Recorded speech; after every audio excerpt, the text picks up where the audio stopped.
Muito bom dia. Quero começar por agradecer o convite ao Padre Joaquim. Confesso que fiquei surpreendido, mas com bastante agrado cá estou. Agradecer a vossa presença também e assim, em jeito de introdução, quando o Padre Joaquim dirigiu o convite, eu pensei, mas o que é que eu posso trazer, o que é que eu posso contribuir para um congresso claramente já tão cheio de contributos tão positivos. Não querendo, se calhar, meter-me por caminhos que não domino, realmente, eu sendo de Lisboa, tenho tido um contacto mais direto, até por via das investigações e dos estudos que vou fazendo com essa realidade, e perante isso pensei, também pensando, a meu ver, o exemplo que está a ser dado por Braga neste momento, neste campo da arte e da arquitetura religiosa contemporânea, pensei que poderia ser útil partilhar, trazer aqui eu confesso que, apesar da minha formação ser arquitetura, eu costumo dizer que poderia ter ido para a história. Tenho uma paixão também muito grande pela história. Daí o meu doutoramento ter sido em História da Arquitetura. Acho que se aprende imenso com a história, tenho aprendido imenso com a história, e achei que poderia ser interessante e útil realmente trazer aqui 3 momentos de uma história que conheço com particularidade, que é o caso precisamente do sentir estético, chamei-lhe assim, a partir das palavras do título que me tinha sido dado, do Seminário e da Diocese de Lisboa. Num sentido, e destacando aqui 2 palavras de contradição e contradição. Portanto, talvez já comecem a perceber por onde é que vou andar, mas se calhar trazendo já, para que não me esqueça, que era aqui uma frase que gostaria de dizer, pensei a dizê-la ao fim, mas vou dizê-la já, que é para assim, tenho a certeza que não me esqueço. Construir é muito difícil. O ato de criar, este ato criativo, tenho a certeza, e já por algumas partilhas, algumas trocas de conversas com o Padre Joaquim, perceber que toda esta beleza que vamos testemunhando aqui nestas intervenções em Braga são belas, mas têm sido fruto de trabalhos difíceis. E esse lado construtivo não é fácil de chegar, demora tempo. E agora ao pequeno almoço, o Joaquim falava destas mudanças de seminários que não se farão de um dia para o outro, porque isto é um processo que é demorado, também no que diz respeito à arte e arquitetura, mas o inverso não é verdade. Destruir é muito rápido, é muito fácil perder-se os bons exemplos, esquecermos dos bons exemplos. Daí esta palavra entre 2 atitudes que às vezes se calhar nem se toma muita consciência delas, mas há uma ação que está na tradição e outra que está em contradição com a tradição. Nada melhor do que vermos estes 3 tempos que vos trago. Este primeiro tempo corresponde mais ou menos à década de 30 do século passado. E esta frase, quanto ao ser moderna, não compreendemos sequer que pudesse ser outra coisa, serve de mote ao espírito deste primeiro tempo. É uma frase do Cardeal Cerejeira, já vão ver de onde é que ela é retirada. Realmente, o Cardeal Cerejeira é aqui uma figura central e principal e determinante para que esta modernidade tenha acontecido na Diocese, desde logo a partir do Seminário de Lisboa. Portanto, como certamente vários de vós saberá, tanto que o Cardeal Cerejeira quando chega à Diocese de Lisboa e encontra uma Diocese que é preciso reconstruir, fruto da implantação da República, todos aqueles episódios em que de sofrimento e de ataque à Igreja, que é despojada, enfim, não é isso que nos traz aqui. E realmente há um retomar, com o golpe militar de 1926, da possibilidade de um retomar de alguma liberdade religiosa por parte da Igreja Católica. Portanto, ele vai ter que reconstruir toda a Diocese desde a base, desde o próprio Seminário de Lisboa. Dizendo que, nesta reconstrução, há aqui um paralelo que é feito com o próprio momento que estava a acontecer. O próprio novo regime, ainda não lhe vou chamar Estado Novo, isso é um passo seguinte, mas há um espírito a nível da arte e da arquitetura que defende e procura a modernidade, neste caso o modernismo, chamemos assim, um movimento moderno é um bocadinho posterior, portanto, mas uma arquitetura modernista, portanto, que tem este desenho mais, poderíamos caracterizá-lo internacional, mais purista, mais despojado, mais austero.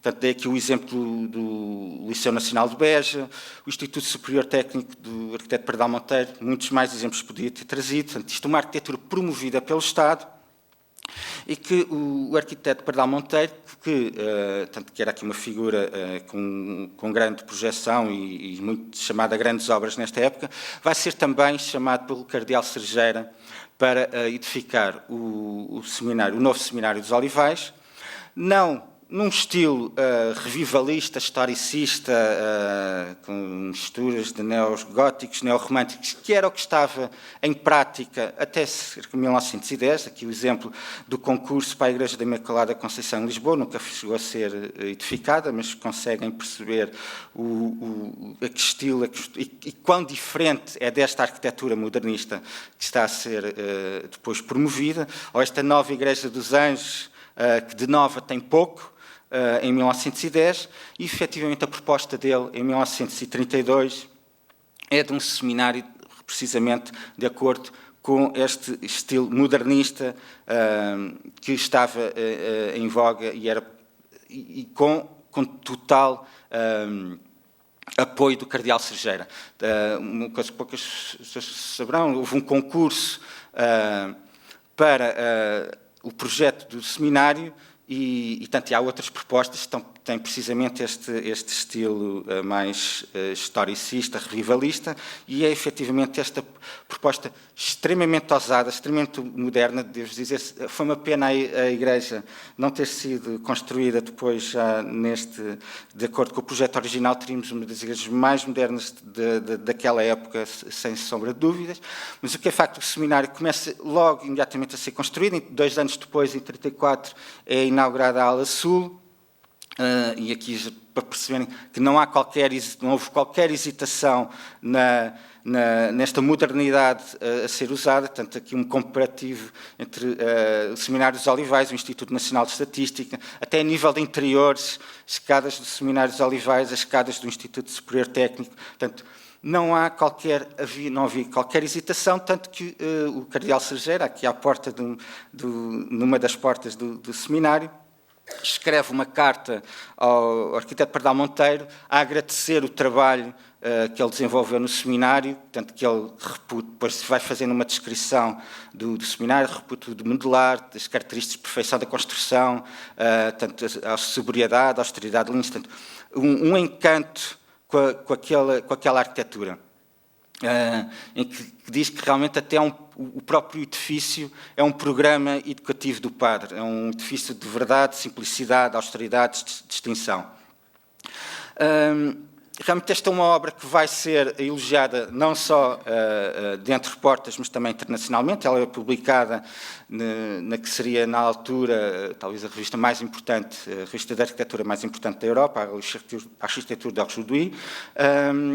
Portanto, ela continua a desenvolver-se. Em 1938 inaugura a ala norte, ano em que também inaugura a Igreja de Nossa Senhora de Fátima.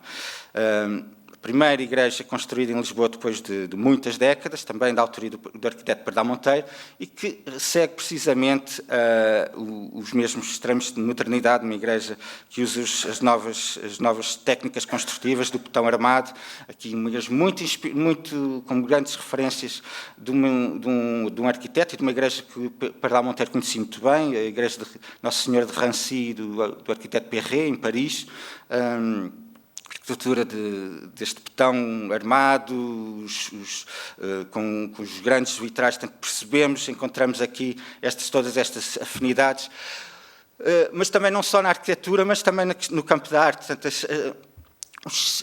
o chamar, o convocar os melhores artistas da época, até uma figura polémica para algumas pessoas na época, mas sem dúvida um dos melhores artistas que tínhamos, Almada Negreiros, com os anjos naquela ábside da igreja, todos os vitrais dedicados a Nossa Senhora, a Pietà belíssima que se encontra num espaço lateral da igreja, mas também Leopoldo de Almeida no batistério, uma peça, um São João Batista lindíssimo, o Francisco Franco no friso dos apóstolos, na entrada, mais artistas que participaram, enfim, mas portanto, estes são suficientes para perceberem a convocação do melhor da arte contemporânea na época.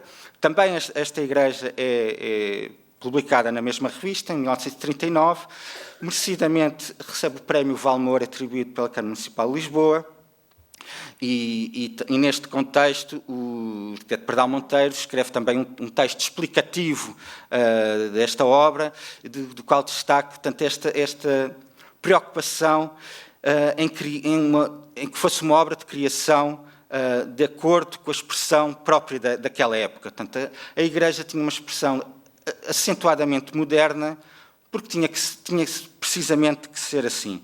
E realmente o cardeal Sergeiro vem confirmá-lo, é daqui que vem aquela frase inicial, é uma pequena carta que ele escreve, que ainda hoje é uma carta atualíssima, desenvolve à volta de 3 tópicos, que ele queria que a igreja fosse, primeiro de tudo, uma igreja moderna e uma igreja moderna bela. Só destacar aqui a parte da igreja moderna, precisamente por isso, portanto, destacar aqui 3 ou 4 frases, que às vezes parece que são frases às vezes simples, mas às vezes parece que nos esquecemos delas e é preciso que recordar disto. Por exemplo, copiar cegamente formas artísticas de outras épocas é fazer obras de arqueologia artística, não é fazer obra viva de arte. E quanto ao ser moderna, que a igreja fosse moderna, ele dizia que não compreendia que pudesse ser outra coisa, porque todas as formas artísticas do passado foram modernas em relação ao seu tempo. Ou seja, uma coisa que a gente se esquece muitas vezes, que o românico foi moderno no seu tempo, o gótico foi moderno no seu tempo, o barroco foi moderno no seu tempo. Portanto, todos estes estilos arquitetónicos, artísticos, foram modernos em algum momento no seu início. Portanto, e não há a tradição, a verdadeira tradição é essa. Portanto, e se queremos respeitar a tradição, só podemos fazer o mesmo. Avançamos aqui um bocadinho no tempo, vamos dar aqui um salto mais ou menos de década e meia, e vamos para esta frase: seja cultivada livremente na Igreja a arte do nosso tempo. Se calhar alguns já reconheceram esta frase como estando na Sacrum Sanctum Concilium, é precisamente aí. Mas começa ainda com uma pastoral da Hoste Sacra de Dom Manuel Sergeira, 53, portanto, 15 anos depois daquela carta e da inauguração da Igreja Nossa Senhora de Fátima, em que ele tem que voltar aos mesmos temas. Volta precisamente a lembrar que a Igreja nunca oficializou um estilo como o seu, acolheu sempre o moderno em todos os tempos, pois não foram modernas em seu tempo as obras consagradas no passado. O que é certo é que tinha-se passado ali um período mais conturbado a este nível da modernidade, de rejeição da modernidade, tanto que no ano seguinte, em 54, o padre Manuel Mendes Atanásio escreve um artigo no jornal A Voz, portanto, só aqui um parênteses para o padre Manuel Atanásio, que é autor de das raríssimas obras que temos publicadas em Portugal, de autores portugueses, sobre o tema. Em 1959 publica A Arte Moderna e a Arte da Igreja, a pedido do Cardeal Cerejeira. Portanto, este livro surge a pedido do Cardeal Cerejeira e chamo só a atenção para o pormenor que na capa se encontra um desenhinho no canto superior direito da Capela de Ronchamp, inaugurado recentemente, à época, portanto era de 1955, e da Capela de Brasília. Portanto, que dá logo a perceber por onde, para onde é que este livro apontava. Mas voltando ao tal artigo, é muito interessante, ele vai caracterizar o que se teria passado nos últimos 15 anos, que a arte sacra em Portugal estava desatualizada. Depois daquele momento de grande vivacidade, de grande entusiasmo, houve 15 anos de rejeição desse tempo, e que a arte moderna é tabu. Portanto, isto é afirmado escrito pelo Padre Manuel Mendes Atanásio em 1954.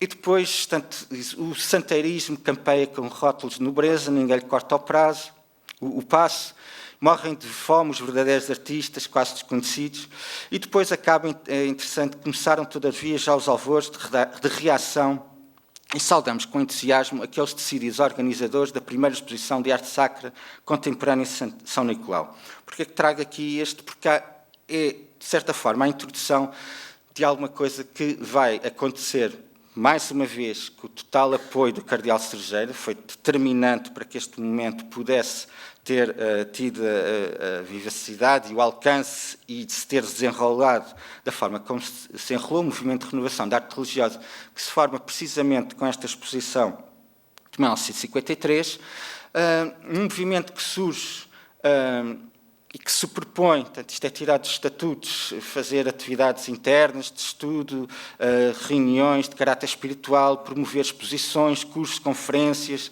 dar pareceres, promover concursos, lutar contra o espírito, lá está, destes chamados artigos religiosos, os tais santeirismos, enfim. E devo dizer-vos que fizeram mesmo isto tudo e abundantemente. Mas a parte mais interessante, a meu ver, não é só o que fizeram, mas o como fizeram. É que este movimento caracterizou-se por ser um movimento muito abrangente, multidisciplinar, e isto fez toda a diferença. Apesar de, na sua gênese, aquela exposição que é referida na Igreja de São Nicolau, em Lisboa, ter na sua gênese um grupo de arquitetos e de jovens arquitetos, eles rapidamente percebem que muito ganhavam em acolher e juntar muitas outras pessoas de muitas outras áreas, e é assim que, por exemplo, vamos, desde logo, os artistas plásticos, portanto, vamos encontrar, por exemplo, o Manel Cargaleiro, José Escada, como membros fundadores do movimento, mas também a Maria José Mendonça, que depois veio trabalhar no Museu Nacional de Arte Antiga, a Madalena Cabral, da Paramentaria, vamos encontrar o Vitorino Mésio, por exemplo. Portanto, mas, e aqui trazendo, para não dizer que estou a desviar dos seminários, mas, e essa parte que é extremamente importante, vários padres, tanto liturgistas, teólogos e seminaristas. Portanto, este grupo integrou, e portanto, há uma grande interação, uma grande relação. Portanto, todos estes acontecimentos, todas estas atividades são desenvolvidas numa dinâmica, eu quase que diria, atrevo-me a usar, e já usei agora recentemente a palavra sinodal. Portanto, havia um espírito de grupo, de sinodalidade, que realmente fez o movimento ser aquilo que logrou ser. E, efetivamente, este espírito desta modernidade que era procurada e desta reflexão é levada para dentro do Seminário dos Olivais, é formada uma equipa de arte dentro do Seminário dos Olivais. Isto é um dos números especiais da revista do Seminário Novela Olivarum, que tem uma ilustração de um dos artistas ligados a este movimento, com ilustrações de José Escada. Portanto, depois, dentro desta revista, vão aparecer sucessivamente artigos extremamente interessantes, extremamente atuais, que valem a pena ler ainda hoje, escritos tanto por seminaristas, por então seminaristas, no caso de João de Almeida, um dos fundadores do movimento, Avelino Rodrigues, Albino de Cleto, portanto, ainda seminarista, a arte cristã no seu valor histórico. José Policarpo, um artigo a que já lá voltaremos no terceiro tempo, Estampas e Santinhos. Henrique Noronha Galvão, o problema das imagens. Isto só para dar aqui um apanhado, portanto, desta dinâmica que estava em força dentro do seminário, muito nesta relação sempre em diálogo com o que estava a passar também a nível dos artistas, dos arquitetos, dos historiadores, enfim, deste meio artístico e cultural à época. Destacar aqui uma frase deste texto do Henrique Noronha Galvão, que nesta questão do problema das imagens, ele vai indicar esta ideia de um espírito que surgia que era preciso desembaraçar as igrejas das bugigangas acumuladas por épocas decadentes, e era preciso o despojamento. Ou seja, um bocadinho o espírito que andava aqui, neste ambiente, era passar deste paradigma das igrejas atafolhadas e cheias de imagens para um espírito mais austero, mais despojado, mais centrado no altar. Trouxe propositadamente estas duas imagens porque quem não conhece estas igrejas dirá, pois isto dá razão àqueles que acusam, e eu já ouvi, já me fizeram essa pergunta, portanto, poupo essa pergunta para depois. Pois, estes senhores foram os iconoclastas. É completamente falso. Este artigo, este número 125 da Sacro Santo Concílio, que é claríssimo, mantenha-se o uso de expor imagens nas igrejas à veneração dos edifícios, está perfeitamente presente dentro, e era claro no sentido deles. Só que esta frase seguinte, eles tinham-na muito presente, é em número comedido e na ordem devida. E juntamente com isto, outra frase, 2 números antes, no 123, lá está, que seja cultivada livremente na igreja a arte do nosso tempo. E, portanto, não há qualquer hesitação. Aliás, o próprio Henrique Noronha Galvão, que falava do tal despojamento, ele faz o elogio, por exemplo, destas duas obras, do Nossa Senhora do Henry Moore e o Arcanjo do Guarini. E é neste espírito de modernidade que vamos ver estas igrejas. Devo dizer, por exemplo, a Igreja Sagrado Coração de Jesus não tem obras simplesmente porque não houve dinheiro para as obras de arte. Mas no programa estavam previstas 9 intervenções artísticas na Igreja. Infelizmente faltou a parte económica e não se concretizou. E é o único motivo pelo qual não foi possível concluir essa parte. Mas porque senão certamente iríamos assistir ao que vou aqui rapidamente percorrer. Temos aqui a Igreja de Santo António Moscavide, do Lagão Henriques, portanto, os melhores artistas a serem chamados a fazer a melhor arte sacra contemporânea, arte sacra moderna. Novamente o Lagão Henriques, aqui um exemplo do que é trabalhar na modernidade com a tradição. O baldaquino de Gescada, em Moscavide, inspiradíssimo numa igreja medieval, portanto, isto foi-me contado por um dos arquitetos que trabalhou, o arquiteto António Freitas Leal, então, aquela mão de Deus que vemos aqui no topo de uma igreja medieval na Catalunha, portanto, e que foi reinterpretado por Gescada para este baldaquino. São Domingos do Espiga Pinto, portanto, de dizer que vou trazer aqui algumas obras que não pertencendo à Diocese de Lisboa, lá está, por via da irradiação do que se gerou, quer no próprio seminário, porque depois também muitos parques que lá estavam, depois levam para outras dioceses, para outras paragens, este sentido de convocar o melhor da arte moderna.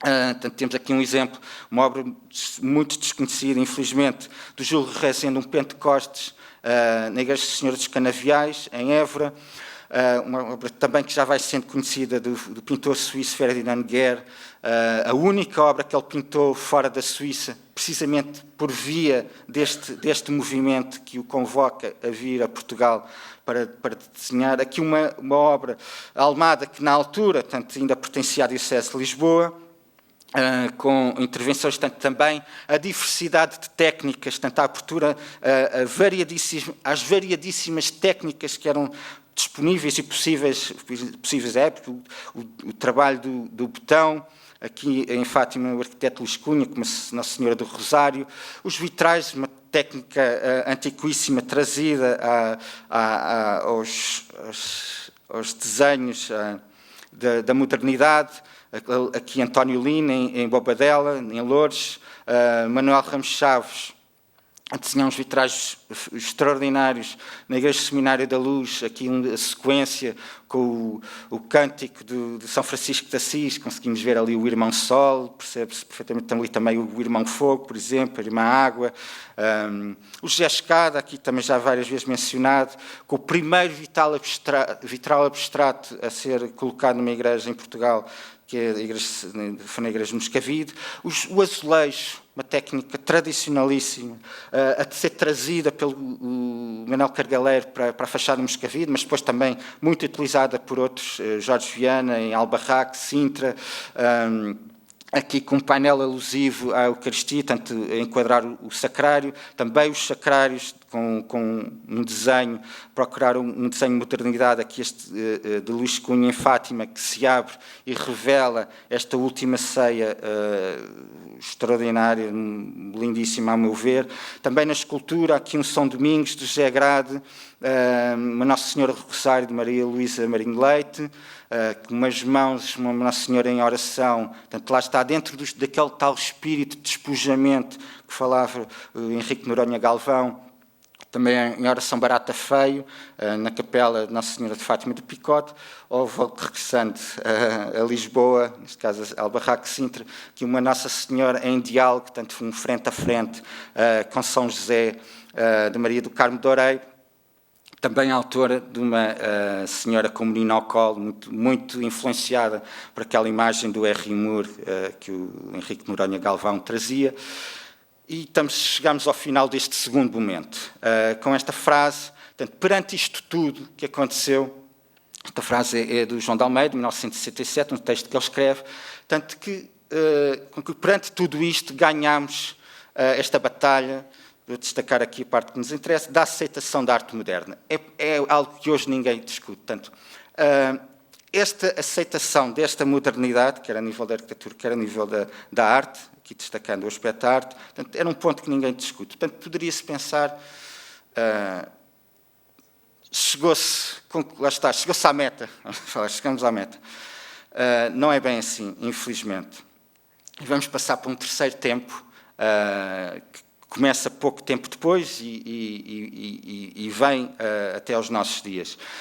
Portanto, estas coisas, obviamente, isto é, como também apresenta as coisas por uma forma de facilidade, às vezes é vantajoso apresentar as coisas de uma forma gaveta, portanto, não leiam que isto tudo é assim, infelizmente há bons exemplos, só que, não é provavelmente, infelizmente, enquanto neste segundo tempo a maioria seria, se calhar, estes exemplos que vos mostrei, e depois haverá certamente, acontece sempre outros casos mais infelizes. Aqui há uma inversão, e portanto, mas eu aqui vou-vos só trazer os casos mais infelizes. Mas é verdade, e há que ser honesto, que felizmente há bons exemplos. Esta frase é retirada daquele texto de José Policarpo, então ainda seminarista, deste texto precisamente, Estampas e Santinhos. Tem uma frase duríssima, mas que acho que é importante. As frases duras também temos que as ler e ter presentes. Cada comunidade cristã terá a arte de merecer a intensidade como vive o seu cristianismo. Pode-se medir a intensidade da vivência cristã de uma época pela sua arte religiosa. É que à corrupção da sensibilidade correspondem sempre fracassos espirituais, podendo-se com verdade dizer que o problema real da arte religiosa é o problema de fundo do cristianismo atual. Pronto, isto que fique suscitar o apetite de lerem o texto todo, não só deste, mas os outros, porque acho que vale mesmo a pena lê-los, porque, como vos disse, são muito atuais. E avancemos então aqui pelo terceiro e último momento.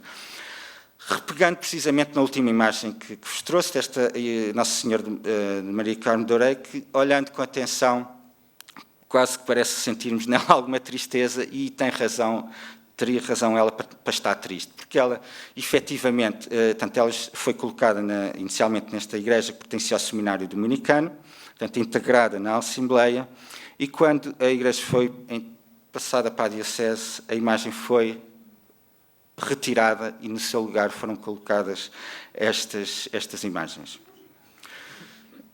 Volto ao Sacro Santo Concílio e invoco agora aqui o ponto 224, em que os bispos são chamados a retirar da casa de Deus as imagens que, pela sua depravação da forma, insuficiência, mediocridade ou falsidade de expressão artística. Infelizmente, isto não é posto em prática com as vezes necessárias e suficientes. Trago-vos aqui, portanto, nem naquele caso, nem no caso mais recente, aqui a Catarina Rocha, que foi convidada pelo arquiteto Diogo Pimentel para a Igreja de Alcabidez, para abordar uma temática que não é fácil. O tema do Sagrado Coração de Jesus é um tema difícil de representar pelos artistas. A Catarina Rocha tentou expressá-lo numa linguagem contemporânea. Infelizmente, foi relegada. Não sei se conseguem ver ali do lado direito, a aparecer mais ou menos ali uma linhazinha azul, é a parte de baixo do painel dela. Porque o que acabou no lugar de destaque foi precisamente esta imagem. Portanto, considerou-se que esta representaria de forma muito mais exemplar, portanto, a modernidade. Portanto, trago aqui uma imagem que aqui o padre José Frazão que conhece bem, foi retirada da apresentação dele, de uma apresentação belíssima, recente, na Portéria, em que conta aqui um certo, de forma, lá está, muito rápida, a relação da Igreja com a cultura, de alguma forma, e neste hoje, tanto mais à direita, há aqui usou-se a palavra hesitação. Eu já tive a oportunidade de dizer ao Padre José Frazão que eu acho que foi de uma grande generosidade, porque eu acho que não é hesitação que se trata, acho que há mesmo uma rejeição. E para ilustrar, por exemplo, esta frase foi dita em Fátima, no Congresso Litúrgico de Fátima de 2015, de uma rejeição dos artistas, neste caso modernos, e que fossem artistas não crentes, que seriam completamente impossibilitados de produzir uma verdadeira obra de arte sacra. Quando isto era uma temática que já estava, pensávamos vários, que já estava resolvida há muitos anos. Invoco em minha defesa o padre dominicano Maria Alain Couturier, um dos diretores da conhecida, ou espero que seja conhecida, para mim a revista mais extraordinária que houve sobre a temática, a revista L'Art Sacré, que lá está muito atual, ainda vale a pena revisitar cada número com atenção.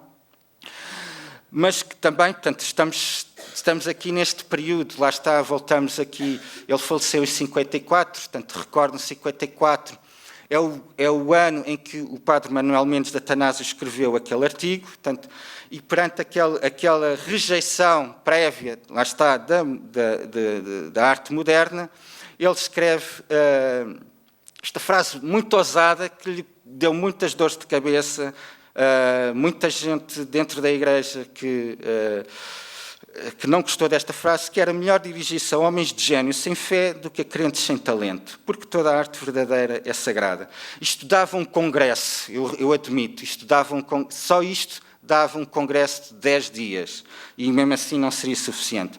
Mas há que reconhecer que ele pôs em prática, ele quis demonstrar que isto era possível, e é graças a esta atitude, e este espírito, e esta frase, que temos, por exemplo, o Matisse a criar esta obra belíssima. Quem não conhece, por favor, vá lá brevemente, avance. Ou as intervenções do Jean Bazin, este aqui em Audencourt, no norte de França, do Léger, também na mesma igreja, ou também no Léger, agora já mais cá no sul de França, Plateau d'Assy, o Jean-Louis Ressac, uma tapeçaria, o Matisse, o Chagall, Rouault, os vitrais do Rouault, devo dizer que acho que foi das coisas mais emocionantes que vi na minha vida. São extraordinários. O crucifixo de Germain Richer, que foi, apesar de isto, portanto, estamos em 1950, portanto, um Cristo em que a artista se inspirou em Isaías, nesta descrição do rosto desfigurado, o seu aspecto não parecia humano, porque foi o que convocou. Estávamos 5 anos depois de uma guerra mundial horrível, a todos os pontos de vista, tanto, e a forma como ela se inspirou e achou que poderia retratar este Cristo que se identificou com todas estas dores, foi desta forma. Apesar disto, não se evitou aquilo que se chamou a querela da arte sacra, em que se promoveu a rejeição absoluta daquelas obras, mas com destaque, ela foi o bode expiatório, em que foi afirmado, isto é um folheto que foi distribuído em várias igrejas em França na altura, dizendo: não, a face de Cristo não é a da esquerda, mas é a da direita. A verdadeira face de Cristo era a da direita. Sem mais delongas, avançar, tanto felizmente o Concílio Vaticano II foi noutra linha, realmente de acolhimento da modernidade, e o próprio Paulo VI, nem sequer estou aqui a citar a Carta aos Artistas, mas trago aqui, chama a atenção ao crucifixo que ele usa, como tendo aqui algumas evocações da Germânia. Portanto, acho que a questão ficava resolvida. Mais uma vez, lá está, estamos aqui na década de 60, pensamos, é sempre perigoso quando achamos, e acho que se calhar, se concretarem já a palavra que fica esta nota, não se deixem cair nesta ilusão que já está, já conseguimos, já chegamos à meta. Não é verdade. Acho que, infelizmente, muitas vezes, estou aqui a convocar novamente Dom José Policarpo para uma imagem que ele coloca nesse tal artigo, de uma interpretação medíocre de um valor cristão mediocremente vivido.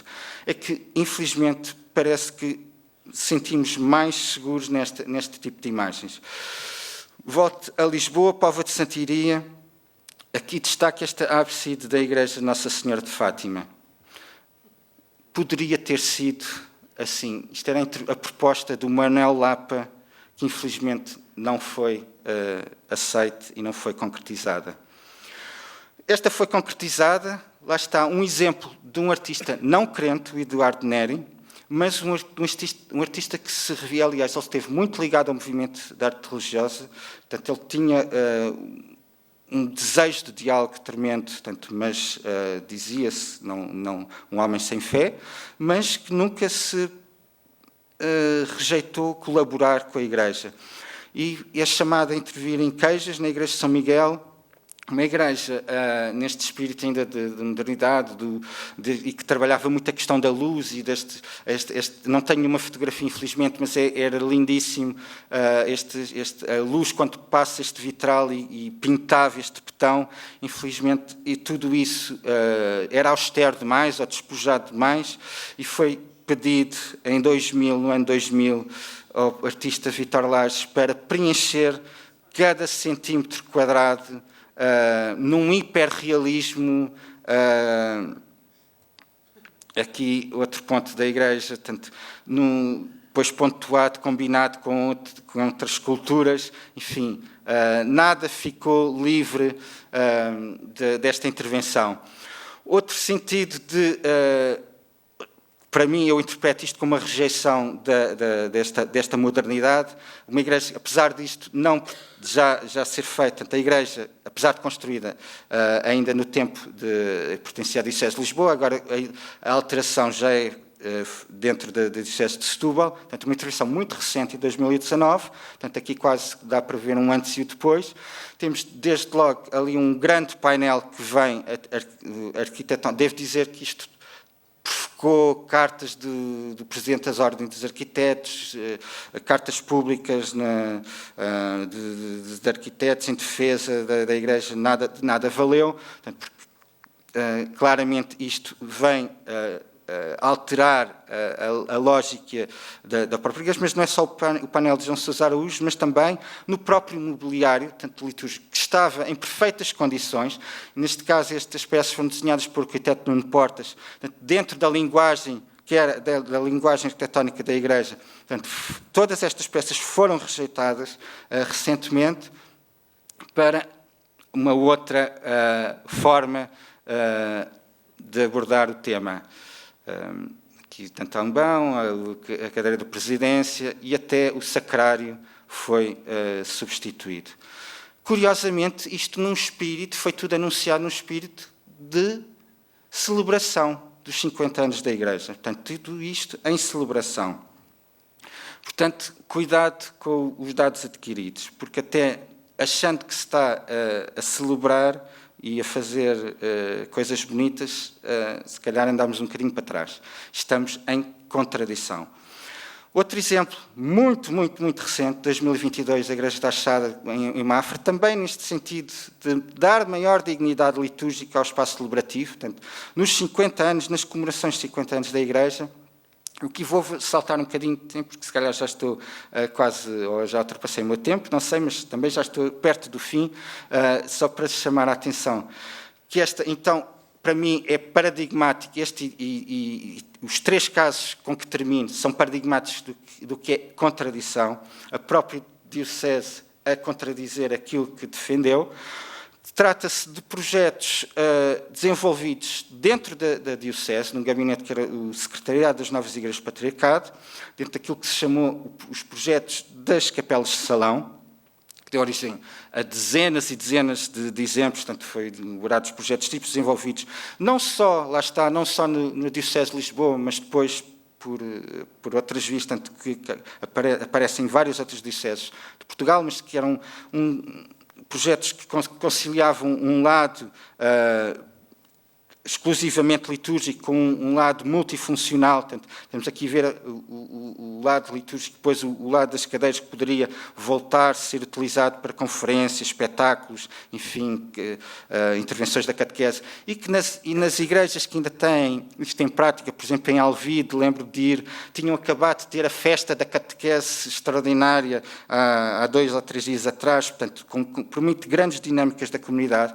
Portanto, isto dentro de um espírito promovido e desejado pelo cardeal Cerejeira, é muito interessante. Portanto, isto é uma carta pastoral, ele escreveu muitas cartas pastorais, ele escrevia bem, mas destacando esta, o grave problema das igrejas, só para que não haja enganos, o grave problema era o problema da falta de igrejas. Portanto, ele está-se a referir a isso, não é uma questão de arquitetura, nem de estilo, nem de arte. Portanto, o grave problema das igrejas do patriarcado era a falta de igrejas no Patriarcado de Lisboa. Portanto, que era preciso construir muitas igrejas.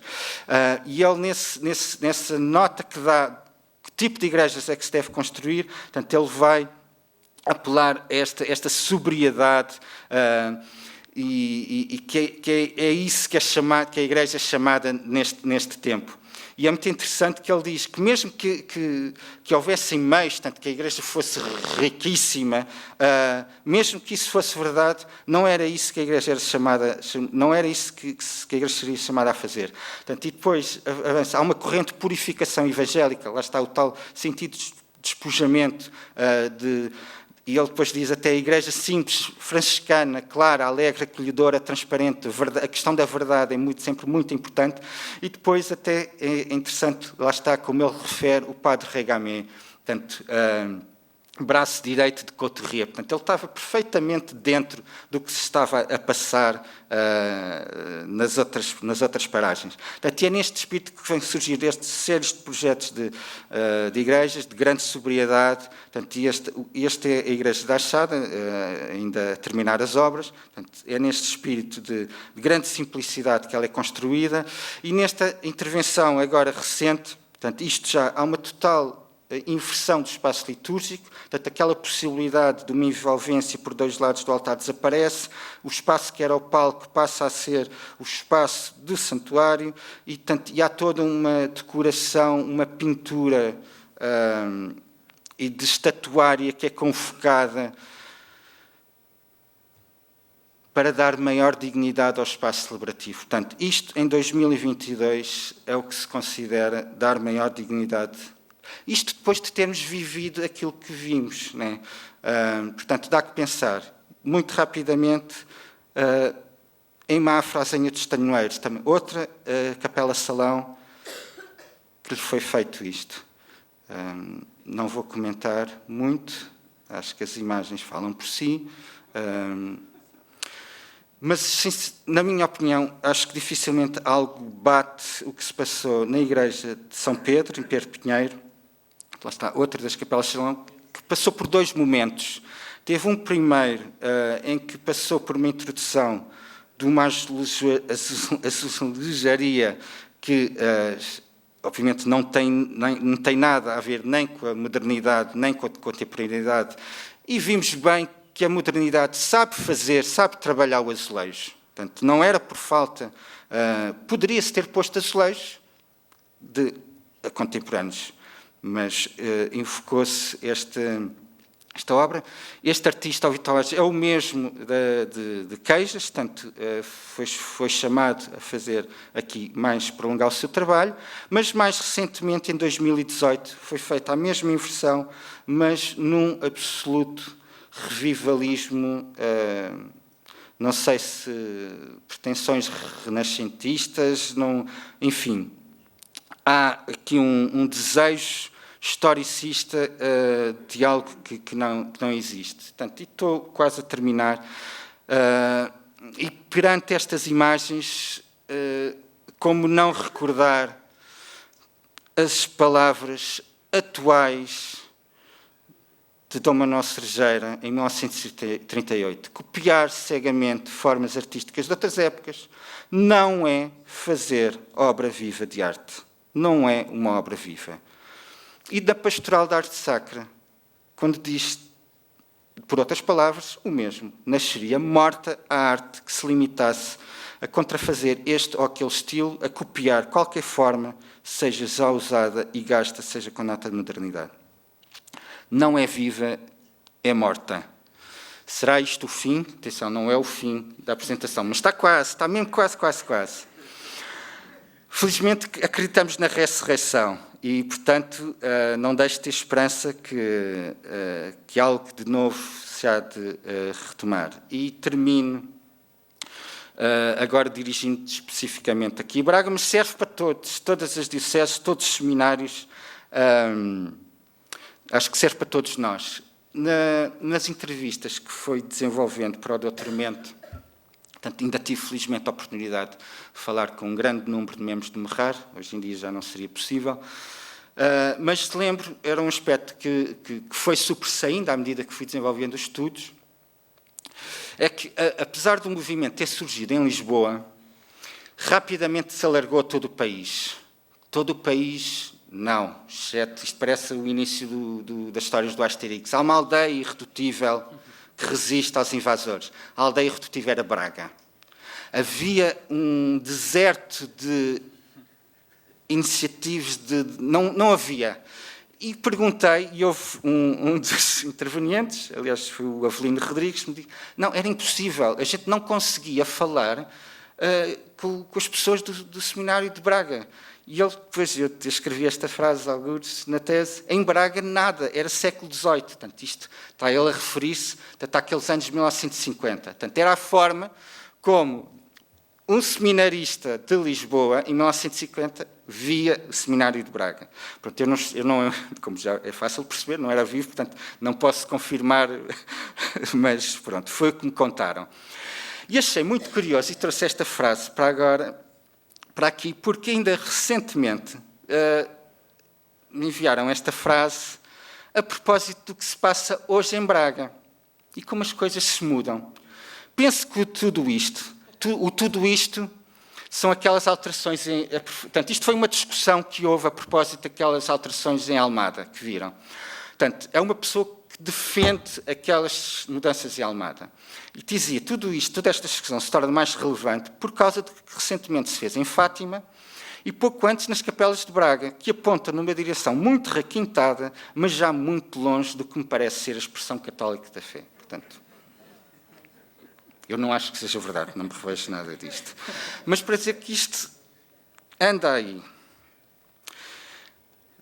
terminando, se calhar algumas pessoas conhecem esta frase de um filme famoso que andou por aí, do Hotel Mumbai, acho que era assim que se chamava. Bem, passa-se de uns reformados ingleses que vão para a Índia, que compram um hotel, enfim, e há lá um senhor indiano que os ajuda no hotel, e que aquilo, quando está a correr tudo mal, lhes diz: tudo está bem no fim, portanto, se isto não está bem, não é o fim. E eu trouxe isto porque, atenção, porque isto não é bem verdade, porque já houve um momento que se achou que estava bem e que se achou que era o fim, e não foi o fim, passou a não estar bem. Mas também, se não está bem, também pode vir a estar bem. E, portanto, não se perca a esperança, mas, sobretudo, eu quero crer que não é inevitável. Ou seja, tem uma coisa muito bonita a acontecer, estimem-na, cuidem muito bem dela, porque é muito mais fácil destruir tudo o que está feito. É um dia. É num dia que se destrói tudo o que está feito. Construir aquilo foram anos, de certeza. E, portanto, agora termino mesmo, fim sem ponto de interrogação. Obrigado. E parabéns por tudo isto.